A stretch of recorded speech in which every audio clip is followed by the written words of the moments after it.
Near Mint Condition, the home of collected editions. That cover's so awesome. This is Mr. Chris Claremont, a legend. Melanie goes, Tired.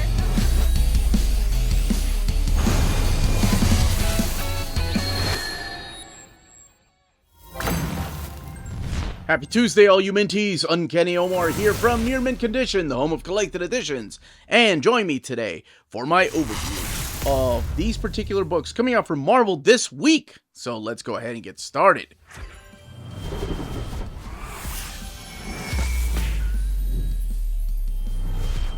And welcome back, everybody. Now, before getting started, a huge thank you to David Gabriel and the folks at Marvel for sending us an advance copy of all of these books coming out this week. And the week I'm talking about is the week of July 30th or 31st, depending on where you get your books. Now, as always, I'll leave in the description below timestamps so you can jump around in case you're interested in a particular title, or in case you don't want any kind of spoilers. But I do try to keep these at a minimum. All right. Let's go ahead and start this week with, let's do I Am Iron Man. And this is the book that I decided to kick it off with, I Am Iron Man, which makes for a really interesting book. It is one that was a mini-series, and this collects issues 1 through 5 of I Am Iron Man. This is by Murewa Ayodele and Otun Akande, Joe Caramanga doing the lettering here. And it does have material from issue 25 of Iron Man, and this, of course, was the Christopher Cantwell Iron Man run. So I don't think I've actually read this part, because in the trade paperbacks, it was just the Christopher Cantwell stuff that was collected. But here we have this particular story called Jotunheim, Home of the Giants, and this kind of sets up exactly what this particular miniseries is about. What this is a character breakdown of Tony Stark as Iron Man through many different times in his life. We kick it off with this story in Jotunheim when it's during the Superior Iron Man era, and also, of course, Jason Aaron's run on Thor, where he's trying to find his friend and trying to get him to come back to the Avengers, and Thor's all depressed because he's missing Mjolnir. It's during that particular time. So it makes for an interesting introduction to the rest of the series, because the series are actual full issues, whereas this is just material from the back of that issue number 25. So we go, from the beginning. We have a time travel story over here, and it does take place during different times in Tony Stark's life. There's a story here during Archie Goodwin's era on Iron Man. And this is the one with an alien, or this piece that has crash landed from space and has made this creature, or maybe bonded with this creature. And really, what this does a lot of just sitting down and doing a character study, a deep dive into who Tony Stark and Iron Man are. And I've really enjoyed that about this. While the stories are not grandeur, they're not like over-the-top, ridiculous battles with common enemies. What it does, it makes you think of how Tony Stark would react to a particular situation. Like, it's a weird mix, because at first I was like, I don't know about this book. We've seen stories like this before. I mean, Marvel has been doing the Elektra, Black, White, and Blood. I'm not sure why I started with Elektra. But they've done Carnage, Wolverine. I'm surprised they haven't done Iron Man yet. Who knows? Maybe now that Robert Downey Jr. is playing some character in the MCU. But anyway, I'm surprised they haven't. But it is sort of like that. It's an anthology series, not really in chronological order. This one's really interesting because the villain in this, I kind of saw coming, but it's not about that. It's more about the relationship between Tony Stark and his mom, and how he feels like a failure because she is the one character that he could not save. I like this one right here. This is during the time of his Iron Man Director of S.H.I.E.L.D., and that to me is one of the most underrated series that Iron Man ever had. But this also has a character, speaking of that Black, White, and Blood series, this is a character that showed up in the Moon Knight Black, White, and Blood. And that is the character of Deola, who is kind of like your, what is she called, a techno sidekick or something like that. The last story, I will just let you find out what type of story it is. I dig the artwork, though. It took me a while to get used to, because it seemed like the color tones were just a little too strange. A little, almost feels, it has like an indie feel to it, but I ended up liking it. So this collects the 5-issue miniseries and then material from that, issue 25, and the book has 128 pages, retailing for $17.99, and that is I Am Iron Man. What If? Dark. I know that doesn't really give you a full title, but it kind of gives you an idea of what kind of stories are going to be found in here. Parental advisory. Nice. Yes. Okay. So most people that watch my channel probably already know I love the idea of What If and Elseworlds. Those are some of my favorite stories. Yeah, the classics have been collected in complete collections. They've also been collected in omnibus formats. We still have the 90s volume 2 that needs to come out, and we need a volume 3 for that era. But anyway, this kind of goes back to those type of 90s stories. So if you've watched the Disney show, please don't expect those kind of hokey type of stories in here. I don't think they got dark enough. That's why I didn't like it. All right, so collected in here is What If Dark. Look at this creative team. Walter Simonson, Jerry Conway, Larry Hama, Marv Wolfman, of course, Stephanie Phillips, and Erica Schultz. It's not that I wanted to mention them last. It's just that these are legendary creators that have worked on these characters in the past. Walter Simonson coming back to tell Loki's story. Jerry Conway also working with Jody Hauser. But Marv Wolfman, man, and this Tomb of Dracula story is awesome. So this does collect What If Dark Loki, What If Dark Spider-Gwen, What If Dark Venom, and there's a twist with that Spider-Gwen. What If Dark Moon Knight, and What If Dark Carnage, and then the What If Dark Tomb of Dracula.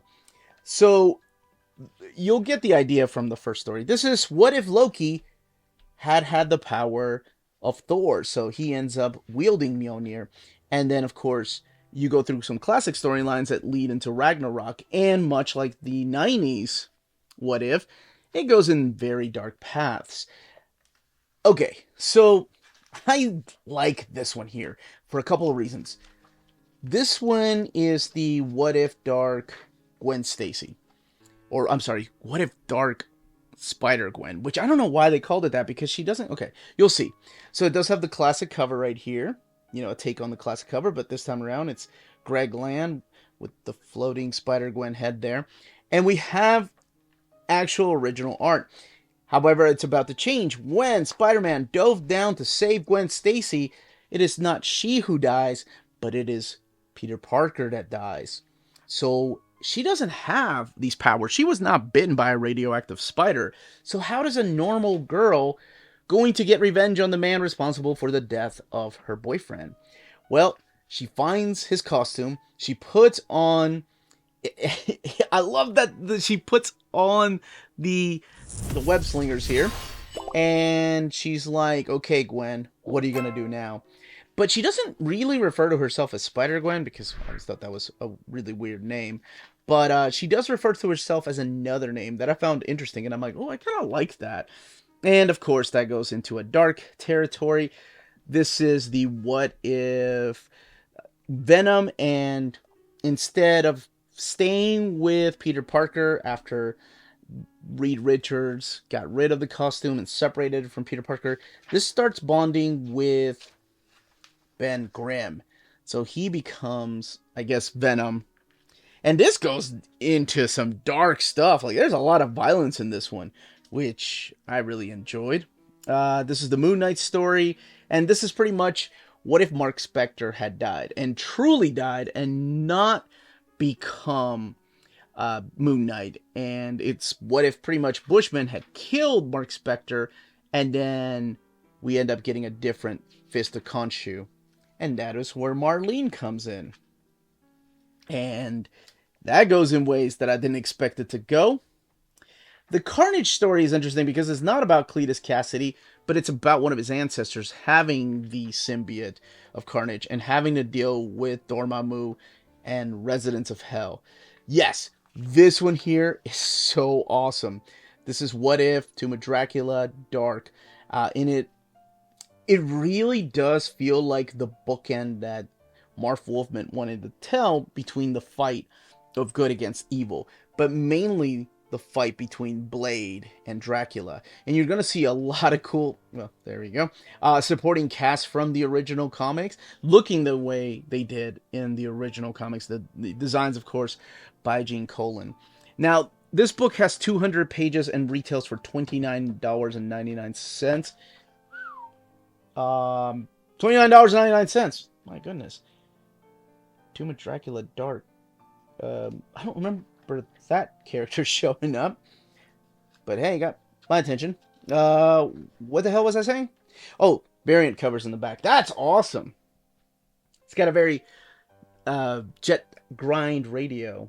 I don't know if anybody remembers that game on the Dreamcast. I love that game. Not Jet Set Future, Jet Set Radio. They called it Jet Grind Radio. But that is What If Dark. Doctor Strange by Mark Waid, Volume 2. So we did get a Volume 1 that came out towards the end of last year. And that's right here. Came out in December. And this wraps up the series. It's actually a little bit bigger because it collects more issues than the Doctor Strange by Mark Waid Volume 1. This has been collected in a series of trade paperbacks in the past. But they decided to make these thick collections. Not modern epics. They're just thickies. So, I mean, they're almost as thick as epic collections, though. So, but not an epic in name. All right. So what exactly does this collect? This collects Doctor Strange, the 2018 series, 12 through 20. Doctor Strange Annual Number 1. And then Doctor Strange, the 2019 series, 1 through 6. This book has 376 pages and retails for $44.99. Now, the stories collected in here are in the aftermath of the big fight that happened in the first volume. So actually, let's give credit where credit is due. You do have Mark Waid writing the whole thing, Barry Kitson, Jesus Saiz coming back for issues 18 and 19, Javier Pina, and then you have Tini Howard doing some of the backup stories here. And also Pornsak Pichot, who does one of the backup stories in the annual, with Andy McDonald and Latit Kumar Sharma doing the artwork. And then when the series was relaunched as Doctor Strange, this is drawn by Kev Walker, but Mark Waid writing the particular series. So we get a quick recap as to not just what happened in the previous volume, but also who Doctor Strange is and what has gone on in his life. So in the previous volume, Doctor Strange had lost his powers. So Tony Stark decided, hey, we have this whole cosmic universe around us. Why don't we shoot you off into space?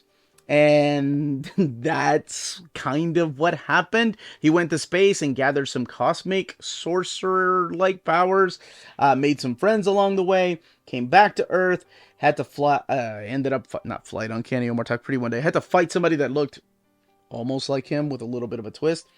In this, there are some reunions that are happening with Clea, but also villains coming back like Nightmare and Umar. But the big story that happens in here is the fight against Galactus. Does he become the Herald Supreme of Galactus, or is something else going on? And that kind of is the big story arc that is going through here. And this is the Jesus Saiz artwork, which is just freaking stellar. I love the redesign of the costume too. So that does see him go back into space, but don't worry, he gets to come back after that big odyssey with Galactus and Clea. And this is when Stephen Strange gets to come back to Earth. But is it truly Earth? Because we just dealt with the multiverse. That's right. You never get tired of hearing that, I'm sure, especially with all the movies that are happening. Now, something happens towards the end of that particular series that leads into this series right here. And it changes the status quo of Doctor Strange. And I don't want to reveal exactly how it's changed, but he does decide to become a surgeon again. And how and why you can find out by reading this particular book. Because I will say, this is a lot of fun. I'm surprised this one doesn't get a lot of praise as much as I enjoyed it. I thought it was a really cool, fresh take on the character. So this happens after the events of Donny Cates' Doctor Strange. Actually, this is the book to pick up after Donny Cates' Doctor Strange run. And it happens before Strange Academy. The Jed MacKay run starts with a story, miniseries rather, called The Blank of Doctor Strange. And you can find out what that is because I don't want to spoil it. That leads into Strange, and then we get the Jed MacKay Doctor Strange series. But this one, for some reason, I see a lot of praise for the Jason Aaron run. I see a lot of praise for Donny Cates' run. I don't hear a lot of people talking about Mark Waid's run because I think he just does a lot of smart things that I didn't think about when dealing with the character of Doctor Strange, and just almost like these infinite possibilities when you're dealing with the mystic arts. I mean, he puts Stephen Strange through the freaking grinder at times, and he keeps just bouncing back. It's a book that has non-stop action to me. And it is a pretty quick read. I enjoyed this one. I will say, the only thing about this run right here is that it was cut short. There was supposed to be a 7th issue. I think it was supposed to be an ongoing series. And it feels like there's some story arcs that just don't get wrapped up. But, I mean, they do a good enough job wrapping up what they could. Who knows? Maybe one day Mark Waid will be back writing the character. All the way in the back is where you're going to find the variant covers. There's the Peach Momoko cover. And I believe Doctor Strange. Yeah, this was the unused cover right here. So this must have been one of the issues number 7, and maybe this one is issue number 8. But they just never published them. I don't think it was even fully drawn. And then original artwork back here. And that is Doctor Strange by Mark Waid, Volume 2. And it is that time of the video where we check out the spines of the books coming out this week, and also a reminder to smash that like button. Alright, let's continue with the overview. Let's keep going with the modern epic in this week. Star Wars. And here we have Star Wars Modern Epic Collection Volume 1, Skywalker Strikes. And there's the back of the book. This collects the 2015 relaunch of Star Wars at Marvel Comics, issues 1 through 14, the director's cut of issue number 1, and then Star Wars Vader Down, which is such a great story, and Darth Vader 13 through 15. The book has 488 pages and retails for $44.99. This has been collected in an oversized hardcover. It's been collected in trade paperbacks and an omnibus, but for the first time in Modern Epic Collection. It's a thick trade. This gives you a quick recap as to what's happened previously, but just so you know, the events that are taking place in this book are after episode 4, or what some folks just called Star Wars back in the day. I do want to give credit where credit is due. John Cassaday kicking off the series, Stuart Eminem coming in for the last 6 issues, Salvador La Roca working on the Darth Vader series, Mike Deodato Jr. doing some of the fill-in issues, the crossover Vader Down, and then doing the actual Vader Down one-shot. So this takes place after the events of A New Hope. And when you're dealing with A New Hope, it's a little bit different because people forget that after the Death Star blew up, Vader didn't know that Luke Skywalker was the guy responsible for destroying the Death Star. So that's what's happening at the beginning here. Luke is still trying to find his way around. This is after the death of Obi-Wan. This is after he succeeded with the destruction of the Death Star, but there's a lot riding on his shoulders. He's still kind of new to the rebellion.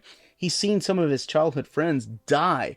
So now it's time to pick up his lightsaber and just man up. And I love the way that Aaron writes the characters, because it do sound like, whenever I read the characters, they sound like the characters in the movies, whether it's Harrison Ford or Mark Hamill, or even James Earl Jones with the voice of Vader. Just has it down. And I love all these things that are taking place that we know this confrontation between Luke and Darth, they never talk about an empire. Could it have happened? Probably, maybe, I don't know. But as far as Disney Marvel is concerned, this is canon now. And it did happen. So I do like the fact that they're shoehorning things in. But whenever you write stories like this, it's not like the stakes are that up, right? Like, they're not going to kill Han Solo. They can try to hide his body for a while, if you read War of the Bounty Hunters. But anyway, back to this. So the first story arc is trying to find out exactly who this rebellion pilot is. Who is responsible for blowing up the Death Star. And what happens when Darth Vader finds out that it is somebody named Luke Skywalker. What could that mean?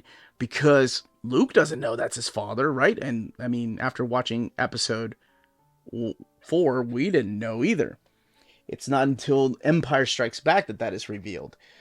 Now, while he's trying to find himself, there's a fight with Boba Fett, and he does come across this journal by Obi-Wan Kenobi. And the second story arc opens up with the journal of Obi-Wan Kenobi, and he has it in order to learn how to become a Jedi. But what he ends up finding out is this: they're just stories about Obi-Wan's life on Tatooine, pretty much watching over Luke from a distance. And not really helpful to learn how to use his Jedi powers. So he kind of does his own things. Like he ends up finding his way back to Coruscant. He ends up finding his way back to Coruscant. And there is another character that plays... Yes, there she is right there. Sana Starros showing up, claiming to be somebody from maybe Han Solo's past. So all of this leads into the first crossover during this particular run. So Kieran Gillen was writing the Darth Vader ongoing series. And what they decided to do between him and Jason Aaron was write a crossover. Oh, look at that, man. Mike Deodato just coming in, firing on all cylinders. What they decided to do was have this crossover called Vader Down. This quickly lets you know what happens. And this is pretty much the story of Luke. He's gone to Vrogas Vas because he's in search for this Jedi temple because he wants to learn more about the Jedi Order. And he found out that journal's not helping him. So this is where Dr. Aphra comes in. This is where a lot of people got to meet Dr. Aphra, even though she had shown up in the pages of Darth Vader. And this, to me, is one of the most badass Darth Vader moments ever, where he's being confronted by a bunch of rebel... Oh my gosh, you talk about, like, one of the best moments in Darth Vader ever. Like, oh, this is it. Like, for anybody that has read this, you know what I'm talking about, especially with the spaceships that come. Oh, it's so freaking awesome. It's up there among some of my favorite comic book moments for Vader, or just moments for Vader in general.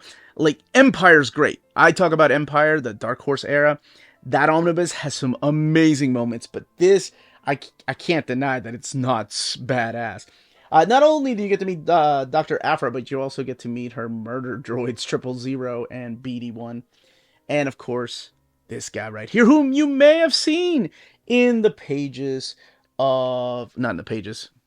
You know what? Never mind. If you watch Disney Plus Star Wars shows, this character may have shown up. But that is Black Chrysanthemum.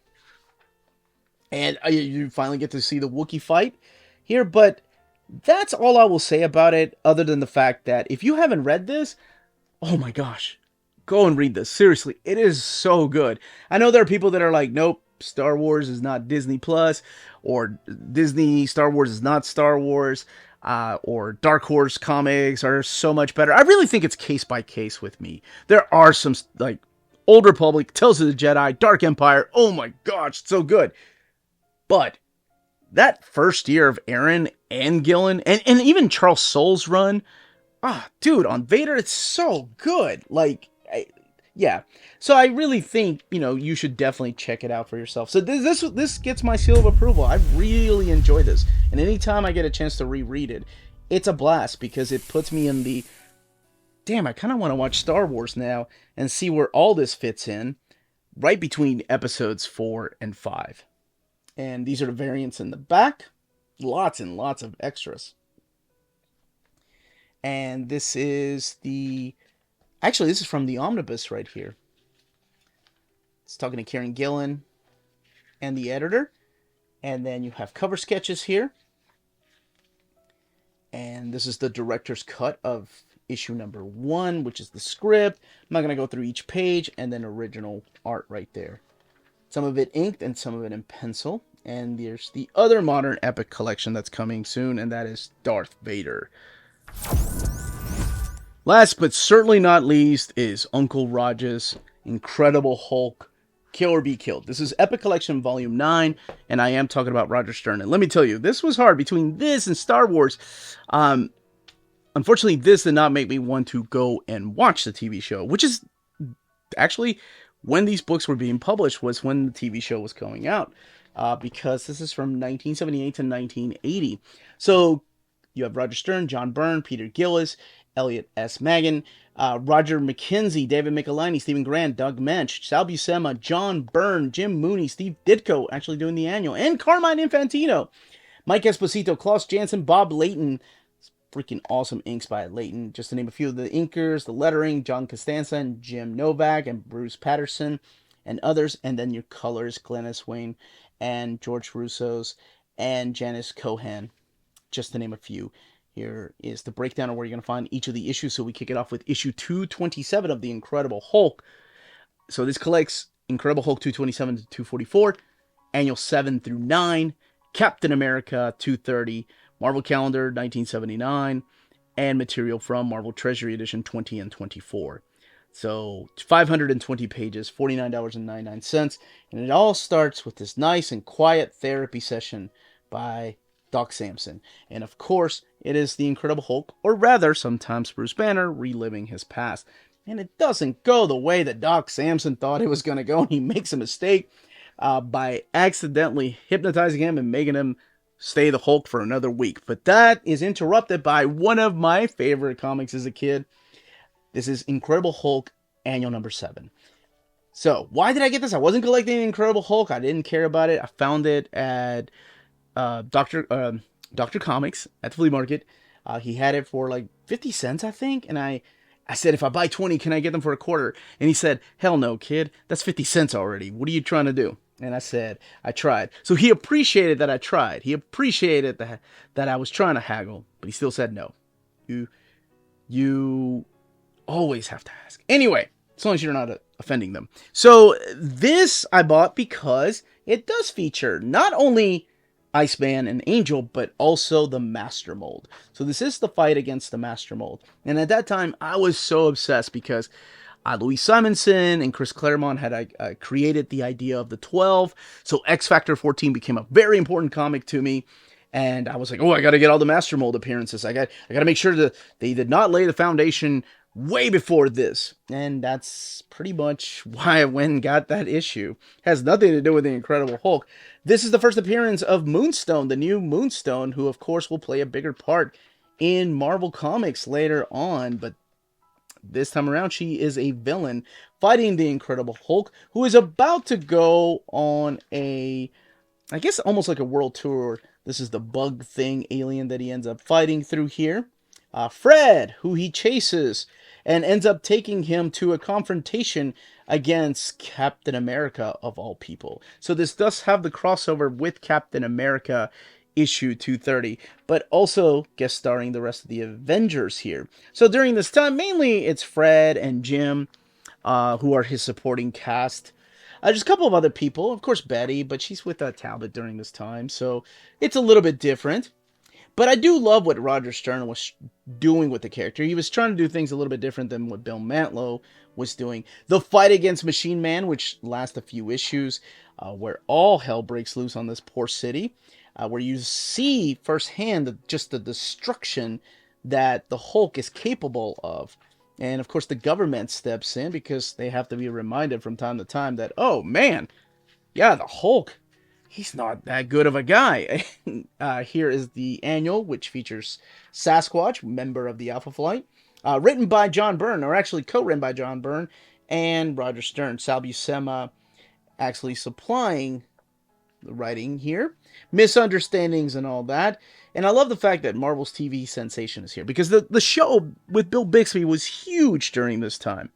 The Mount Rushmore issue, which will lead into a fight with Tyrannus. And there he is, speaking of. And the whole time we think maybe there is a cure for the Hulk. Six Semper Tyrannus. But it's always going to be Hulk. And this is Goldbug right here. There's Iron Fist and Luke Cage. This is the annual that's actually drawn by Steve Ditko and Al Milgrom. And this is the fight against these robots right here. But it's just so cool to see Steve Ditko, who is one of the... Yeah, I think he was the first artist outside of Jack Kirby to draw the Incredible Hulk. And then after that annual is over, we go back to it. The Colossal Man right here, which is this fight against the Colossal Man. And then you get the extras in the back here, including pinups here by Pablo Marcos. And I'm doing this backwards. I'm not sure why. Here we go. Marvel Treasury Edition number 20, the front and back covers. And also featured a 4-page pinup gallery, including the ones here by Pablo Marcos, who is amazing. Treasury Edition, the front and back covers, Bob Budiansky and Jack Abel. The calendar, 1975. Interesting that calendar 1975 is here, even though this is 1978 to 1980. Maybe it's because they didn't collect it in the previous bicentennial. Okay, this is the album calendar for 77, 76, and 75. Marvel Heroes House Ad. Nova actually makes an appearance in this book. More of the calendar, Mighty Marvel Comics calendar, featuring lots of the Hulk here. George Perez right there. Big John Buscema. Ron Wilson. And Keith Pollard. Herb Trimpe. Oh, yeah, this is nothing but the Hulk. This is the actual calendar that's collected here. John Romita Sr. John Byrne right there. And who is... Let me see who this is. I don't know. Let's see. This one I can't guess. Ed Hannigan and Klaus Janson. I should have told it was Klaus. I should have been able to tell that was Klaus Janson's inks. That's Walter Simonson. I've seen that piece before. And there's, of course, his dinosaur signature. And Herb Trimpe. And then more of these portfolio pieces right here. Original art by Ernie Chan. Sal Buscema and Joe Sinnott. John Byrne. More John Byrne. Sketches by John Byrne. And Sal Buscema. Cover sketch by Dave Cockrum right there. And Tyrannus armor design by Mark Grunwald. I love the fact that we see these here, which is kind of like what Mark wanted to do for other artists. Like, okay, this is how the costume looks. This is how it looks from the side profile, the back. And eventually that became the handbook to the Marvel Universe. And then this piece right here by Fred Hembeck. This is Incredible Hulk editor Al Milgrom featured this house ad drawn by Fred Hembeck in his August 1979 titles. And other epic collections, my gosh. But that's it. That, as they say, is that. If you're interested in purchasing any of these books, don't forget to check out our sponsor, cheapgraphicnovels.com, your online home for graphic novels and collected editions up to 50% off cover price. They have excellent shipping and prompt and helpful service. Check out their bargain deals for up to 90% off cover price. And don't forget that CGN also takes pre-orders. That way you don't miss out on the hottest releases. And they are currently running a special promotion for you Minties. If you're a first-time customer, after receiving your order confirmation email, reply back to that email and let them know Near Mint Condition sent you their way. They will then apply a free shipping promotional credit to your next order in the US. Cheap Graphic Novels, your source for the hottest books with the kind of deep discount, quality shipping, and customer service that will keep you coming back for more. And that was the content and page count of each of these books. Let me know which ones you're picking up. Let me know which ones you're hoping will come out in an omnibus format, if they haven't already, of course. And which ones you are picking up yourself this week. And I may have asked that already. Anyway, smash that like button on the way out. Everyone stay healthy and safe out there. Much love.